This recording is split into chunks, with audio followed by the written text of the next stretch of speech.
Bonjour à tous et bienvenue dans ce webinaire LCBFT et parcours de souscription vers une automatisation complète du processus. Je suis Peter Eliasset, donc BizDev exécutive auprès de Vermeg et je serai votre modérateur de la session d'aujourd'hui. Donc n'hésitez pas à poser vos questions dans l'onglet Q&A qui est situé juste en dessous ou bien mettre même votre propre avis, vos idées par rapport à cette thématique, etc., dans l'onglet chat. Donc, sans plus tarder, on va commencer cette session. Donc, juste en guise d'introduction, aujourd'hui, le secteur financier et assurantiel sont confrontés aujourd'hui à des réglementations de plus en plus fortes. Donc, accélérer le processus de souscription tout en respectant des exigences LCBFT, la lutte contre le blanchiment d'argent et le financement du terrorisme, est devenue de plus en plus stricte. Donc, c'est de voir comment transformer aujourd'hui cette contrainte en une opportunité d'efficacité. Donc, ici, on va se focaliser sur la branche assurance, bien évidemment, et c'est ce que vont démontrer aujourd'hui Marc Bulls, de Vermeg et Raphaël Séchéron de Shift Technologies présents à mes côtés. Bonjour à tous les deux. Et, Bonjour, sans plus tarder, Marc, un petit mot sur vous et la société que vous représentez aujourd'hui. merci. Qui est Vermeg? Nous sommes un éditeur de logiciels spécialisé pour le monde de l'assurance. On crée des solutions depuis plus de 30 ans, puisque la société a été créée en 1993, ça fait un bail. On est fournisseur de solutions. On a des partenaires avec nous et des clients depuis pas mal de temps. On voit ici certaines références comme Generali, comme Mileis, comme la Baloise au Luxembourg, puisque il faut savoir que on n'est pas seulement actif en France, mais aussi en Hollande, en Belgique et au Luxembourg. Donc on a des clients qui sont des tiers 1, des tiers 2 sur l'ensemble de ce marché.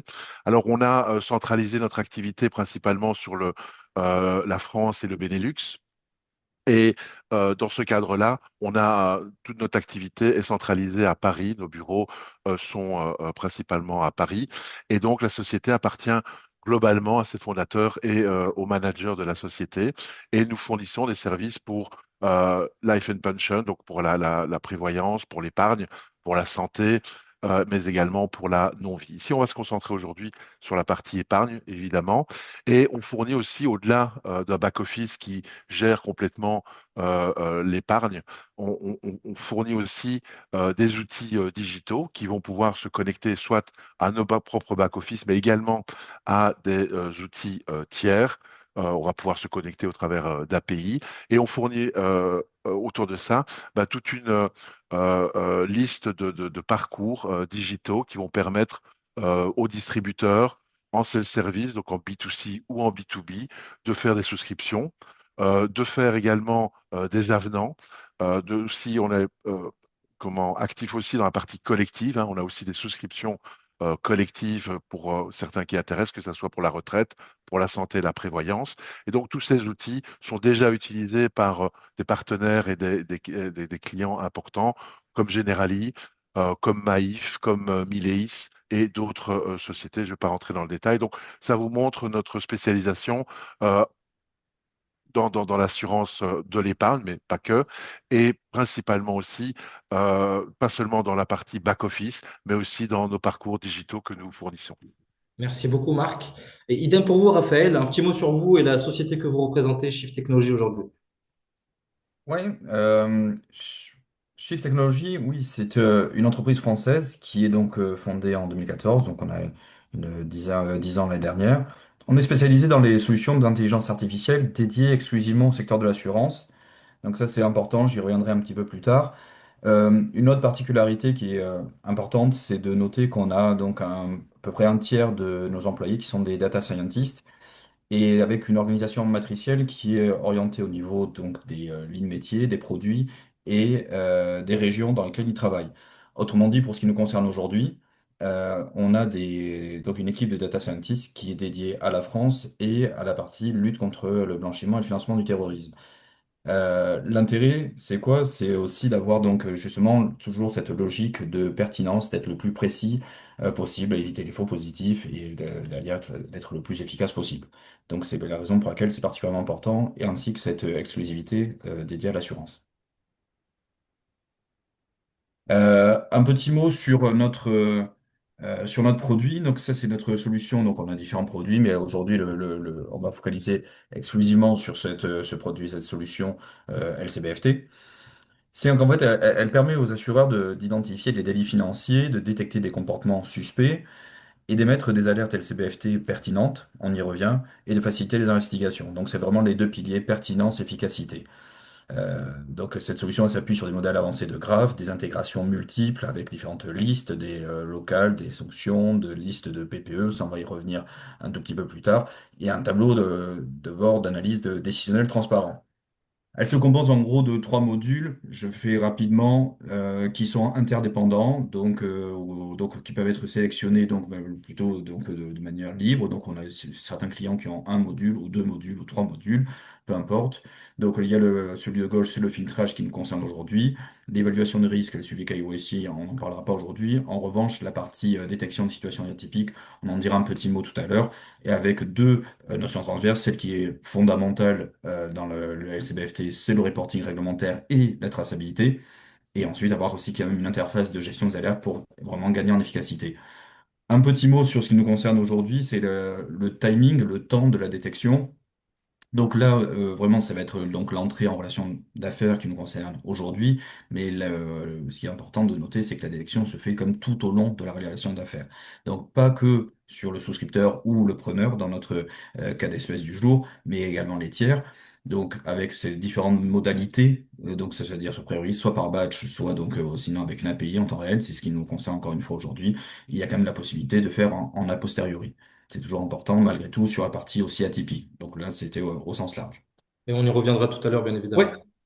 Ça fait une belle transition sur les contextes et enjeux du marché. D'ailleurs, avant de rentrer concrètement sur les solutions, moi, j'aimerais qu'on prenne un peu de recul justement sur le terrain entre la pression réglementaire aujourd'hui et les attentes clients.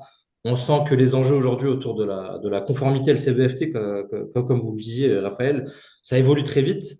Donc, moi, j'ai une question pour Marc, pour le coup. Quels sont les enjeux actuels un peu que vous observez autour de la conformité et notamment dans les phases amont de souscription d'assurance vie aujourd'hui?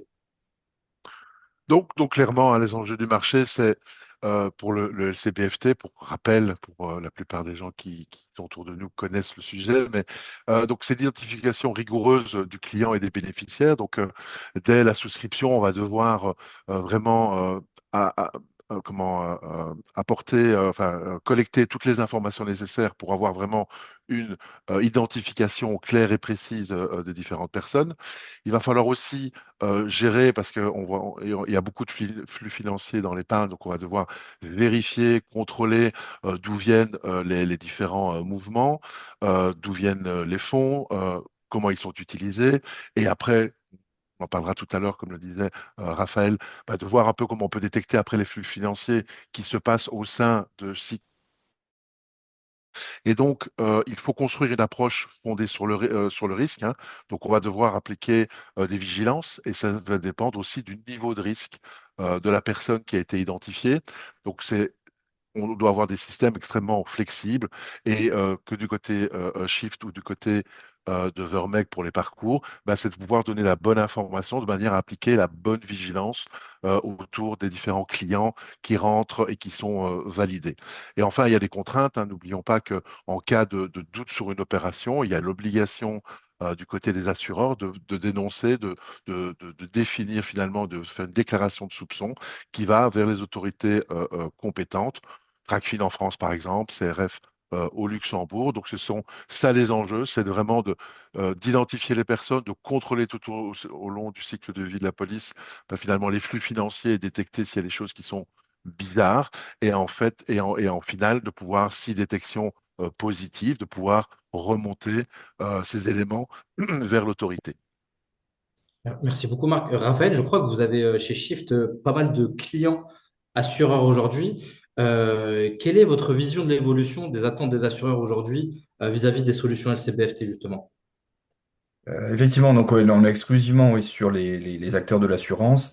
Euh, je vais pas refaire comme tout le corpus juridique, mais c'est vrai que la dernière, c'est surtout la qui a impacté récemment, c'était la sixième directive européenne anti-blanchiment qui a été en vigueur en décembre 2020.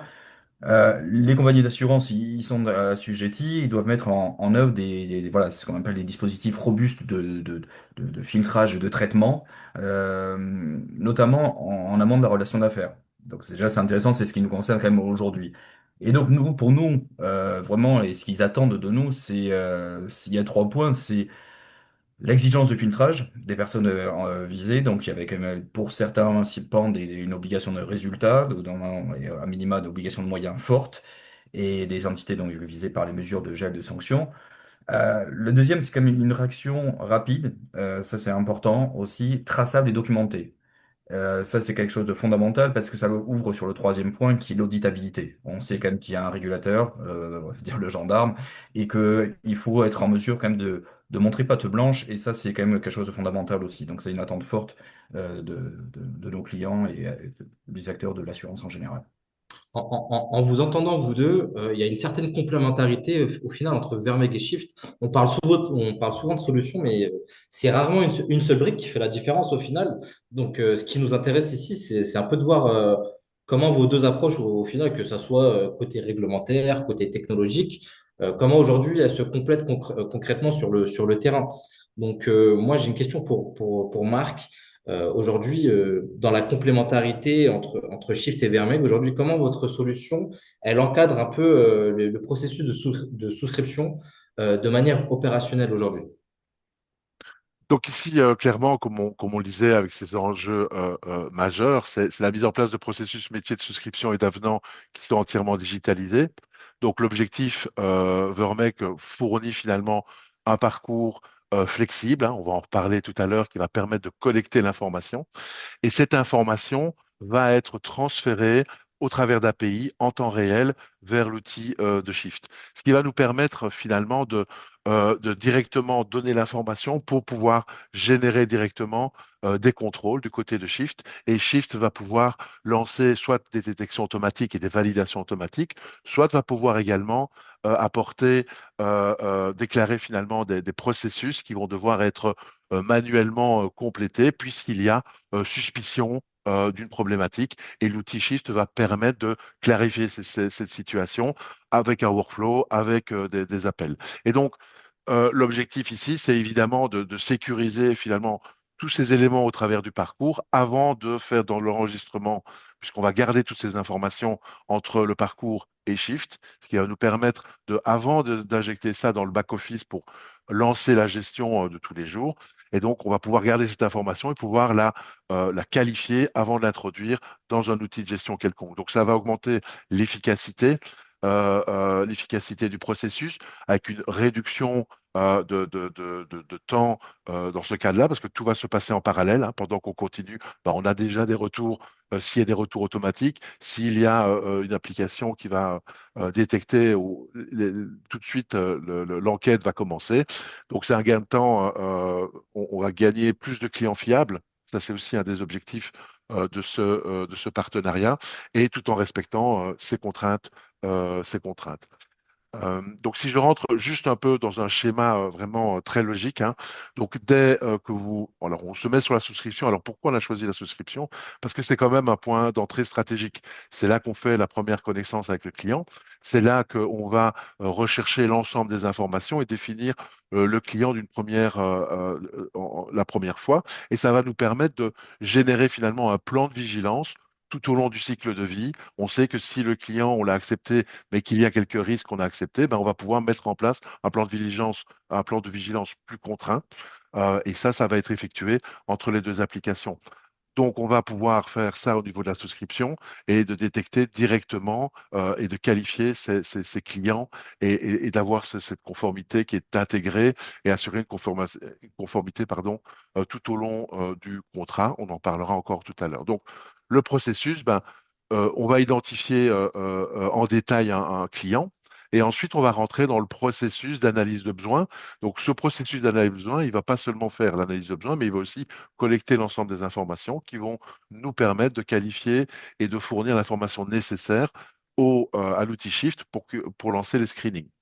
Et donc ça va se faire tout au long du parcours. Donc on va collecter l'information, on va rentrer dans de la simulation et de l'offre, et ensuite on va passer à la complétion de la proposition. Et c'est là qu'on va aussi ajouter un certain nombre de rôles, peut-être de tiers. Et donc ça veut dire que là aussi, on va devoir partager ces informations avec un outil comme Shift, de manière à de nouveau chaque rôle, parce qu'il n'y a pas que les principaux holders, hein, les preneurs d'assurance, mais également les bénéficiaires s'il y a des bénéficiaires qui sont nommés. Donc cette interaction se fait en direct. Un ajout complémentaire, c'est aussi qu'on va collecter un certain nombre d'informations. Donc le parcours va aller uploader un certain nombre de documents, des cartes d'identité, des RIB, un ensemble d'informations. Et ça aussi, on peut le partager avec l'outil Shift de manière à pouvoir, de manière automatique, sans vraiment l'ouvrir, avoir déjà un niveau de qualification des documents. Est-ce qu'ils sont authentiques? Est-ce qu'ils correspondent à la demande? C'est bien une carte d'identité, c'est pas la photo de mon chat. Et en final, c'est l'arrivée à une validation de tous ces rôles, de l'ensemble de ces documents, pour avoir vraiment une validation complète de la proposition en connaissance de cause de tous les intervenants sur le contrat. Euh, je vois qu'il y a une brique screening, donc il y a screening du preneur, des rôles complémentaires, fraude documentaire, validation de tous les contrôles avant signature, de Shift. Raphaël, en zoomant un peu sur ce que Marc vient de montrer, justement, quelle valeur technologique vous ajoutez justement au processus, que ça soit en amont ou en continu de la phase de souscription? Euh, Là, le premier point, en fait, pour nous, on a quand même des différentes solutions de fraude qui est historiquement. Là, on va vraiment se focaliser sur la partie conformité. L'idée, l'objectif, c'est vraiment la technologie au sens de la conformité. Alors, c'est pas qu'une formule, parce qu'en fait, le premier point, c'est vraiment le plus important, c'est la vigilance à l'entrée en relation. C'est inscrit dans le code monétaire et financier. Donc, c'est vraiment le cas d'espèce vraiment d'aujourd'hui. Donc, on intègre le filetage dans le parcours de souscription aux différentes étapes, comme l'a expliqué Marc à l'instant. Donc ça, c'est fondamental. Le deuxième point, c'est quand même être en mesure de standardiser le traitement des alertes. Donc c'est vrai qu'il y a un cadre, une homogénéité, éviter les biais. Ça aussi, c'est quelque chose de fondamental lorsque l'on parle de tout ce qui est intelligence artificielle. Ça permet de renforcer la conformité. Et après, il y a quand même un autre point, c'est encore une fois cette logique de traçabilité, donc vraiment les étapes du traitement, de documenter, de pouvoir journaliser euh, tout ça. Sur la partie optimiser et l'efficacité, donc par le biais de notre interface utilisateur, ça je reviendrai tout à l'heure au cours de la démo. Juste un petit mot ici, je vais pas faire la lecture, mais ça rejoint ce qu'on on vient de se dire. Il y a quand même donc cette logique donc d'IA qui va intervenir notamment au moment avant la détection, pour le nettoyage des données. Ça, c'est important, donc pour justement éviter les doublons, lorsqu'il y a des personnes qui ont des adresses similaires, des numéros qui sont mal notés, des fautes d'orthographe dans les noms de famille, etc. Donc il y a quand même toute cette notion-là. Et de manière plus générale, si on prend la partie atypie, ça va être aussi faire des reconstructions de personnes et mettre des connexions autour de ces personnes pour voir déjà donc dans une logique de détection des réseaux de blanchiment. Donc c'est vraiment là où le cœur de l'IA, avant la détection, pourra intervenir. Avec donc ça, je passe sur la partie le scoring pourra être aussi modifié, renforcé. Ça c'est la partie donc post-détection. Et après surtout, ça rejoint aussi un des propos de Marc. Ce qui est important, c'est pas, j'aime pas trop les formules anglaises, mais le one size fits all. C'est-à-dire que quelque chose qu'on va appliquer, répliquer, faire un copier-coller ailleurs, de manière aveugle. C'est pas du tout ça que l'on veut. C'est qu'en fait, on va pouvoir donc configurer et vraiment s'adapter au contexte de nos clients. Ça aussi bien sur le filtrage et de manière plus large pour les atypies. Ça passe par quoi? Ça passe par aussi quelle liste me concerne en fonction aussi de mes lignes métiers, de mon portefeuille. Et donc, nous, justement, on va s'appuyer sur des agrégateurs de listes, mais qui sont peut-être pas suffisants en eux-mêmes. Là, on prend le registre des bénéficiaires effectifs, le RBE, qu'on voit apparaître ici. Typiquement, ça, on a une habilitation spéciale, Shift. Pour les entreprises publiques, il y a les listes INSEE aussi, qui ne sont pas forcément vérifiées par certains agrégateurs de listes, certains qui sont très connus. Donc, après, il y a aussi la possibilité d'avoir des listes grises qui sont des listes personnelles aussi à nos clients. Donc il y a quand même toujours cette logique donc de paramétrabilité qui est vraiment important. Et après donc les modalités d'intégration, on va pas faire le webinaire n'est pas technique aujourd'hui, mais le côté API, donc temps réel, surtout dans le cadre de la souscription, est fondamental et disponible. Vous parliez d'IA tout à l'heure. Oui. Dans cette brique, où se trouve l'IA concrètement dans cette brique que vous proposez aujourd'hui? Alors, il y a une première partie là que j'ai pu un peu évoquer, donc c'est avant et après la détection, pour faire très simple. Avant la détection, c'est ce que j'indiquais, donc vraiment le nettoyage des données. C'est un peu comme, vous savez, que le reporting. Si vous avez de mauvaises données en entrée, vous aurez de mauvaises données en sortie. Sur la détection, justement pour la partie LCBFT, même le logique pour la fraude, vous devez nettoyer, avoir des données propres pour ensuite avoir une détection propre. Et la détection propre, ça va être une détection pertinente et donc moins de faux positifs. Vous voyez, c'est ça la logique. Donc c'est vraiment le prémisse de la détection. Ensuite, en termes de détection, je vais essayer de rester assez concret et simple. C'est que notamment, ça va être à intervenir sur les données non structurées. En fait, une donnée structurée, c'est un peu imaginer un tableau Excel où vous avez donc des valeurs, des types de valeurs qui sont attendues. Donc le nom, c'est une chaîne de caractères, ce sont des lettres.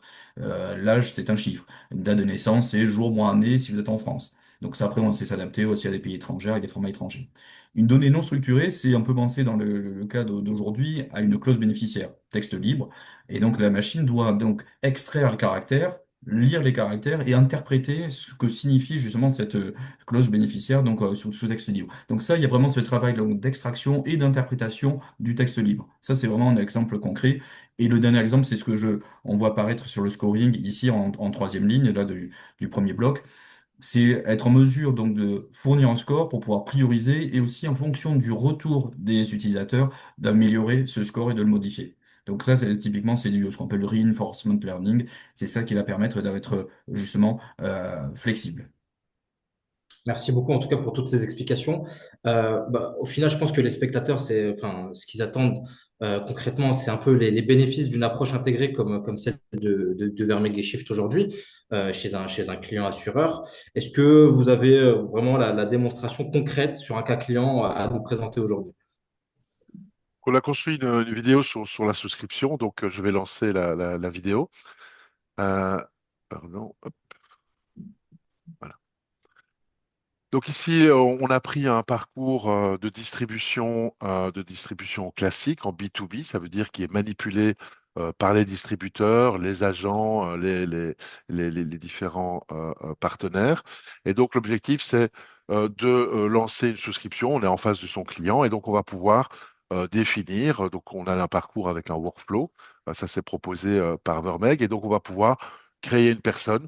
On va pas le faire ici pour pas alourdir la présentation, mais vous voyez qu'on peut assembler l'ensemble des données liées à une personne. Donc ici, on l'a déjà préparé, donc on va sélectionner une personne qui est Khalid Ahmed. Donc on va l'ajouter à la partie souscription. Et alors, on va déclencher la collecte d'informations. Donc, on va non seulement savoir qui est la personne, on va lui demander son besoin. Donc, ça nous permettra de cibler la proposition qu'on va lui faire en termes d'épargne. Donc, on est capable de fournir des produits d'épargne, qu'ils soient monopoche, multipoche, avec différentes stratégies, différents services. Et ensuite, on va rentrer dans le détail aussi de la connaissance financière du client afin de définir son profil.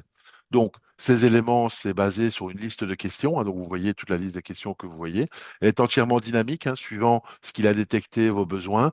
Il va pouvoir faire apparaître de nouvelles questions, rentrer plus dans le détail si une réponse est positive. Et ça nous permettra de définir ici, par exemple, un parcours en disant que le profil investisseur est défensif. Donc, collecte d'informations au travers de formulaires qui sont complètement configurables dans des modules métiers qui sont sous-jacents à notre parcours digital. Et donc, une fois que j'ai rentré l'information, cette information, je peux déjà directement envoyer l'information du côté du module de screening. Et donc, je laisse la main à Raphaël. Merci Marc. Alors là, ce qu'on voit, c'est que dès que il y a une interface avec une authentification sécurisée, donc on a une vue d'ensemble des alertes et là on rentre directement dans l'alerte avec justement une vue des informations clients un score de similarité que l'on voit apparaître en haut à gauche, 74. Donc plus je suis proche de 100, plus la suspicion est élevée. Et après, si on descend, donc si on avance un petit peu sur la Oh, vidéo, pardon. Excusez-moi, pas de, pas de j'ai fait une problème. erreur de manipulation. J'ai Et voulu après, juste relancer et voilà. Pardon. Les aléas du direct, c'est pas grave. mais après, c'est vrai c'est un challenge de pouvoir être en mesure de tout montrer. Donc là, on peut faire situer la personne. On va éviter les pauses, comme ça, ce sera plus simple.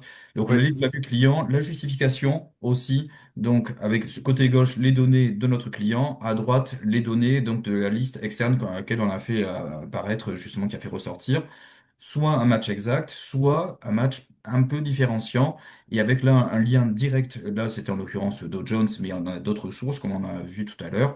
Et donc là, on est en mesure de voir d'où vient la personne, les différentes listes qui ont été appelées et qui permettent justement au contrôleur d'être en mesure, selon le titre qu'on lui donne dans les organisations, de voir tout ça. Donc après, on voit qu'il y a des différences. Et là, après, justement, il y a un workflow qui est intégré, qui est paramétrable, une fois qu'il a fini son analyse, et dire, bah, là, finalement, on constate qu'il y a quand même des pays de naissance différents. C'est pour ça qu'il y avait un score relativement bas de 74. Donc c'est pour ça que donc là le gestionnaire va mettre son commentaire pour pouvoir enrichir la détection et ce que je vous disais tout à l'heure, être en mesure donc de faire modifier le score pour la fois d'après. Donc ça va être intégré dans le machine learning pour pouvoir donc modifier le score pour les fois suivantes. Donc là, on retrouve le commentaire qui a été donné par justement le gestionnaire et toutes les traces ont été faites. Donc la traçabilité qu'on évoquait tout à l'heure à des fins d'auditabilité figure dans cette page. Euh, donc ce processus se fait en parallèle, hein, et donc on va nous continuer de notre côté. On a envoyé les informations pour la première personne qu'on a identifiée dans le parcours, et là on va pouvoir rentrer dans la définition de l'offre. Alors ici on a fait une offre un peu exceptionnelle, hein, de 4 millions, ce qui permettra aussi d'informer le module Shift. Donc on rentre les principales informations nécessaires pour réaliser l'offre. Donc on va pouvoir avoir différents packages qui vont être proposés. Ils peuvent être très différenciés, très proches. Et donc, à partir de là, on va pouvoir générer une première offre. Et une fois que l'offre a été générée, on va pouvoir la transformer en une proposition. Vous voyez que le parcours avance au fur et à mesure. Et donc, on a bien ici l'ensemble des informations qu'on doit continuer à rentrer. Donc, la personne, le preneur, l'assuré est automatiquement aussi la personne qui a pris le contrat. On peut rajouter différents rôles et dans ce cadre-là, quand on rajoutera des rôles, effectivement, on informera le système Shift pour pouvoir centraliser l'information des différents intervenants. Là, on remplit les données liées au paiement, hein, donc différents types de paiements, et donc ça nous permettra de suivre cette partie-là.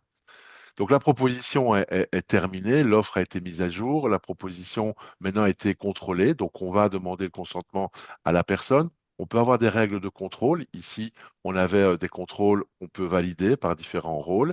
Et ensuite, ici, on part à l'ensemble, c'est ce que j'expliquais, hein. Donc on a fait simple hein, ici, mais on va uploader tous les documents et les partager à l'élément Shift pour aussi avoir un degré de sécurité sur la type de document qu'on a reçu.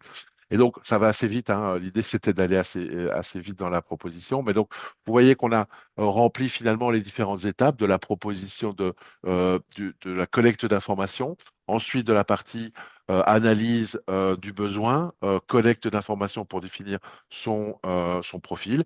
Et ensuite, on a pu passer à l'offre. La proposition, on l'a complétée rapidement. Et ensuite, on a pu collecter les documents complémentaires. Donc, toutes ces informations sont partagées avec le module Shift. Et en finale, on a pu valider la proposition. Et ici, on voit le résultat. Donc, c'est le résultat global de la proposition qui était rentrée dans le document. Donc, hop, je relance. Et donc là, on a une visualisation du contrat qui a été générée directement. Je repasse la main à Raphaël. Oui, l'idée c'était tout à l'heure, on voulait vous montrer un flow sans couture. Là, ici, c'est vous montrer la page des alertes et donc comment on peut retrouver des alertes, les différents indicateurs qui sont modifiables selon pour le gestionnaire. Donc les colonnes peuvent être déplacées, certaines qui peuvent être ajoutées, d'autres supprimées. Et donc afin de retrouver les petites, pouvoir générer le workflow, pouvoir donc trier en fonction donc des types justement d'alerte, là, de PPE, GDA, puisqu'on est dans le filtrage aujourd'hui. Le scoring est important en termes de priorisation.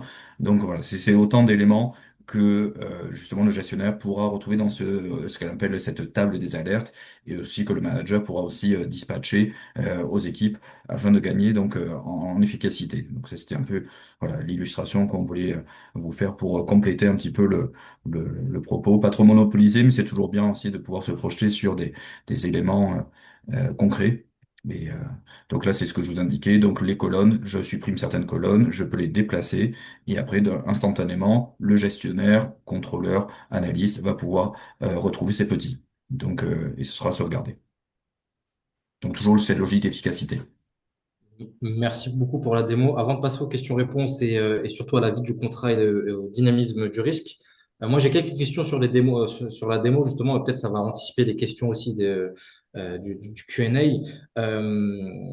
Marc, comment aujourd'hui votre plateforme gère-t-elle les mises à jour d'identité au cours voilà, au cours du contrat? Comment on peut déclencher automatiquement des revues de conformité dans votre solution? Alors, plusieurs éléments, hein. Donc, effectivement, chaque fois qu'on va repasser, donc si le client est actif et interagit beaucoup avec l'assureur, à chaque élément, nouvelle transaction, eh ben, on va repasser par ce processus-là. On va vérifier si on doit updater les données, si on a adapté les données du client pour reposer de nouvelles questions en cas de nouvelles informations qu'on aurait reçues ou de changements, hein, un déplacement, une nouvelle localisation, un changement d'adresse, de statut. Donc tout ça peut nous amener à déclencher finalement des questionnaires qui vont être préalablement utilisés avant la transaction. Ça permet une première mise à jour. Ensuite, si on a des clients qui sont pas très actifs, hein, on est parfois dans des clients qui n'interagissent quasiment pas ou très peu avec leurs assureurs et donc ne déclenchent pas de transactions, on a aussi des processus de conformité qui vont analyser, hein. Donc l'objectif aussi du LCBFT, c'est pas simplement à la souscription avoir des données ou de temps en temps quand il y a une transaction, mais c'est aussi une obligation de périodiquement, régulièrement updater l'ensemble de ces informations. Et donc ça s'effectue au travers d'un processus qui est déclenchable, qui va scanner la base de données que l'on gère ou dans un CRM, et on va pouvoir redéclencher finalement un processus.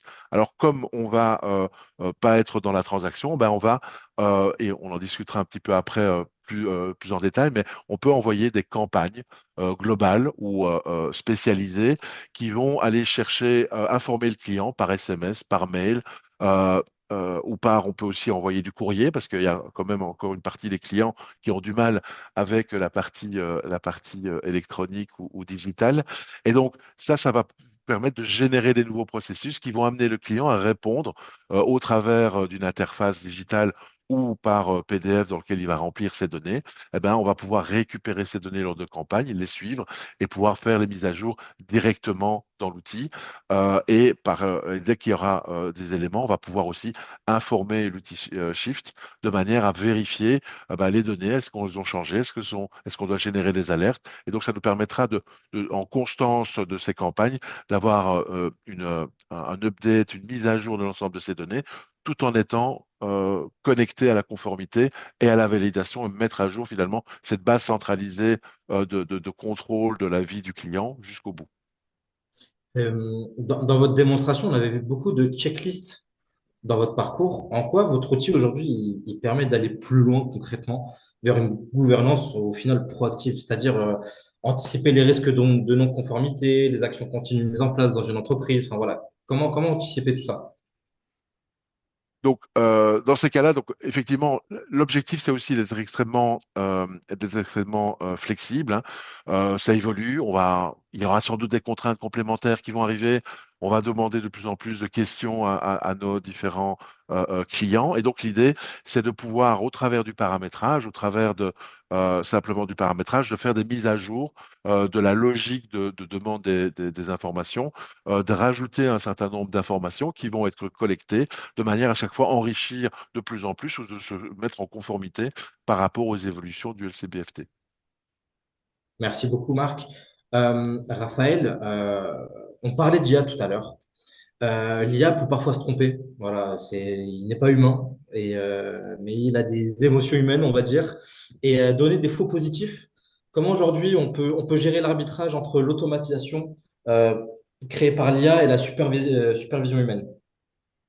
Euh, alors disons, il y a différents éléments. Le premier, c'est aussi qu'on a pu entraîner l'IA à dire aussi je ne sais pas. Donc la nôtre, puisqu'on a notre modèle propriétaire, et dire je ne sais pas. Donc ça, c'est déjà un premier point. Le deuxième point, c'est quand même se dire, on l'a vu tout à l'heure, ça peut être sur le scoring, si on reste sur la partie donc filtrage et scoring de filtrage donc du sujet du jour. On a vu qu'il y a cette notion de reinforcement learning qui, justement, en fonction des retours des gestionnaires qui diront, bah, ou des contrôleurs, dire, tiens, ben là, ok, je suis d'accord, là, je suis pas d'accord. Justement, ça va nourrir et donc ça permettra d'améliorer le score. Ça, c'est un premier point. Après, la notion aussi d'équilibre entre, justement, l'humain, l'IA aussi, ben, ça rejoint aussi cette efficacité. Hier, j'avais un meeting avec un client, justement, sur le CBFT, qui nous disait, mais c'est pas possible que certains aussi contrôleurs ou gestionnaires se retrouvent avec 1500 tâches le matin. Donc, il faut être en mesure aussi de s'adapter à la capacité à faire, ça rejoint ce que je disais tout à l'heure, d'être en mesure aussi de traiter en masse des alertes, aussi en fonction de la priorisation et du scoring, qui va servir à ça. Donc, justement, et même si je vais un petit peu plus loin, et notamment sur la partie lutte contre la fraude, l'automatisation n'est pas possible. De la détection, oui, mais la prise de décision, non. Donc nous, on va simplement aider à la prise de décision, mais c'est pas nous qui prenons la décision. Donc il y a quand même toujours un humain qui intervient pour valider. Donc c'est vraiment ça, c'est cardinal, ça. C'est peut-être indiscret ce que je vais vous demander, mais est-ce qu'on peut avoir un exemple de détection d'activité suspecte que votre moteur aurait repéré, par exemple, et qu'un dispositif classique mis en place chez un assureur aurait manqué? Car aujourd'hui, le taux de réussite chez les assureurs qui n'ont pas forcément une technologie assez forte est assez faible au final. Ouais, vous voulez me mettre mal à l'aise, hein. Non, non, non. Alors, plus que un exemple concret, non, c'est en lien avec ce qu'on vient de se dire.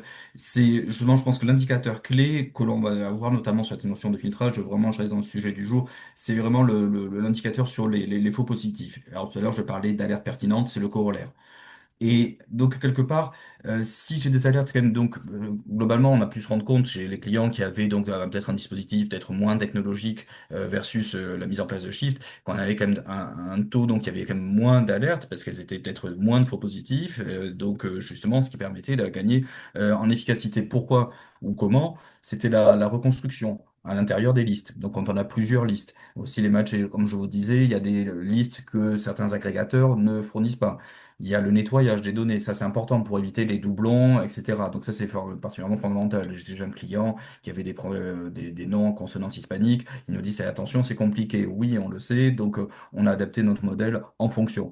Et après il y a le paramétrage fin des règles de matching, on peut mettre différents poids, donc en fonction encore une fois du contexte. Donc c'est ça qui va servir vraiment à aller un petit peu plus loin. Donc je pourrais en dire beaucoup plus, mais bon, je reste concis. Mais c'est ça qui va contribuer à vraiment donner cet avantage vraiment à la technologie et à l'IA.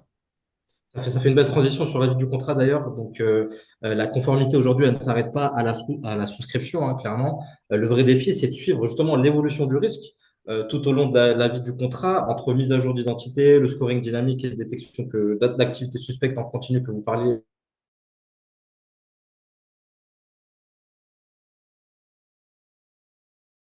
avec Marc. Côté gouvernance et conformité, comment intégrer la mise à jour de ces identités qu'on parlait tout à l'heure justement dans un cadre réglementaire sans forcément surcharger les équipes aujourd'hui. Donc, nous, de notre côté, effectivement, on a un outil qui peut se connecter à n'importe quel back-office, qui va clairement suivre la validité des différentes données qu'on a collectées. Forcément, les cartes d'identité ont des dates de validité limitées. On a aussi les données ou les informations qui sont adaptées, changement d'adresse, des choses comme ça. Eh ben, tous ces changements vont alimenter finalement le système pour pouvoir sélectionner finalement l'ensemble des données qu'on va devoir updater, refaire des remises à jour de manière régulière. Donc, on a ce qu'on appelle notre outil Client Data Collector on dirait un petit mot après, qui, sur base, comme je le disais, de mail, SMS, va aller appeler à se connecter et à remplir et à refournir un certain nombre d'éléments. Donc ça nous permet de faire des relances périodiques pour toujours avoir une mise à jour, parce que c'est un point important. Selon le risque, on peut euh, faire des mises à jour tous les années ou parfois tous les 5 ans dans des cas de moindre risque, mais en tout cas l'obligation,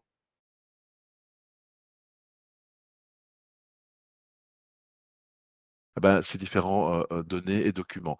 Aussi, au travers de processus, on va pouvoir aussi, comme je disais, au-delà du Client Data Collector, au travers du cycle de vie du contrat, dès qu'on a l'occasion d'avoir un lien avec le client en direct, eh ben, l'idée, c'est lui de redemander pour accompagner sa demande, d'établir une mise à jour au travers des formulaires, comme on l'a vu, qui vont précéder finalement la transaction ou les avenants qui vont être faits. Et ensuite, a posteriori, là, je vais laisser Raphaël rappeler cet élément-là pour la détection atypique. Oui, tout à fait. Mais c'est vrai que merci Marc, c'est que au-delà de ce qu'on se dit, il y a quand même cette notion donc d'entrer en relation et quand même faire cette vraiment le filtrage tout au long de la relation d'affaires. Donc ça c'est vraiment fondamental parce que effectivement ces situations peuvent évoluer. Si on parle de PPE, on peut penser à des mandats quand même qui terminent, d'autres qui débutent, les sanctions qui peuvent être levées, bon peu importe. Bon, vous m'avez compris, ça c'est tout le long. Si on va plus loin quand même aussi, c'est justement cette identification des atypismes. Ça va être justement grâce à la solution de détecter des comportements inhabituels, des schémas d'action incohérents, des éléments irréguliers dans les données clients. Et ça, comment on fait? C'est vraiment, ce sont des signaux faibles, hein, et qui sont détectés grâce à l'analyse croisée donc, des données, ce que vient d'évoquer Marc. Donc, typiquement, c'est clé, c'est là où il peut y avoir cette nouvelle interaction entre Shift et Vermeer. Et après, ces données, les confronter à nos modèles de comportement intégrés qui sont dans la solution. Et pour avoir, donc, on est toujours dans cette logique de vigilance renforcée avec aussi, juste un dernier mot sur ce point, avec une bibliothèque aussi de scénarios, donc dédiés aux atypismes, certains qui peuvent être transverses, mais surtout, là c'est toujours important d'être plus précis, donc ce que je vous disais, pour avoir des alertes pertinentes, on a toute une bibliothèque de scénarios dédiés à l'assurance vie. Donc ça c'est vraiment clé pour être pertinent. Et comment votre solution aujourd'hui, elle prend en compte en fait l'évolution des comportements clients? Est-ce que vous avez une logique de scoring dynamique? Est-ce que vous avez des alertes en temps réel sur la vie du contrat aujourd'hui? Exactement. Là, on essayait c'est ça la logique. On essayait de la représenter de manière schématique. En fait, ça rejoint un peu la même logique pour les atypiques que pour le filtrage. Le point de départ, c'est la réception des données de nos clients et le nettoyage. Alors, le nettoyage, c'est vrai que c'est un terme un peu léger, mais c'est vrai qu'il y a quand même beaucoup de travail derrière et c'est encore une fois le point de départ pour avoir aussi une analyse pertinente derrière, mais je ne me répète pas. Donc, il y a quand même donc cette partie de reconstruction des entités. Souvenez-vous, reconstruction, c'est trouver donc des connexions entre différentes personnes ou entre différentes entreprises, bénéficiaires effectifs. Tout ça pour après, avec donc cette logique de découvrir des atypies, peut-être des réseaux, et ce qu'on trouve régulièrement également. Le croisement donc avec des données externes, c'est ce qui va permettre d'enrichir les données de nos clients et donc d'aller un peu plus loin dans la détection. Et ça fait le lien avec ce que vient de dire Marc aussi, donc justement que des partenaires soient en mesure donc justement d'enrichir cet ensemble de données.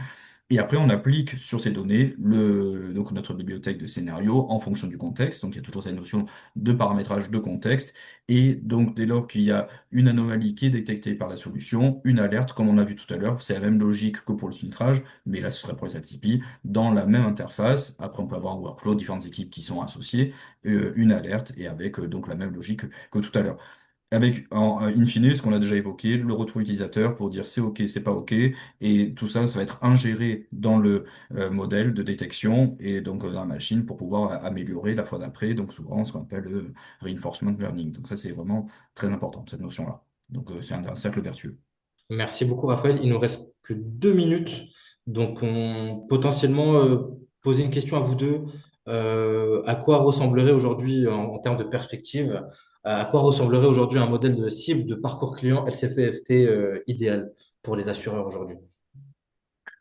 Alors de mon côté, hein, donc la transparence, ça veut dire qu'on pouvoir sélectionner, on devrait aller On peut encore aller plus loin, c'est-à-dire que chaque fois poser les questions et qui vont être simplement des complémentarités sans redemander les questions ou reproposer des questions qu'on a déduites, qui ont évolué pour juste faire des mises à jour, ça va accélérer les différents moyens parce qu'il y a pas mal de questions à gérer.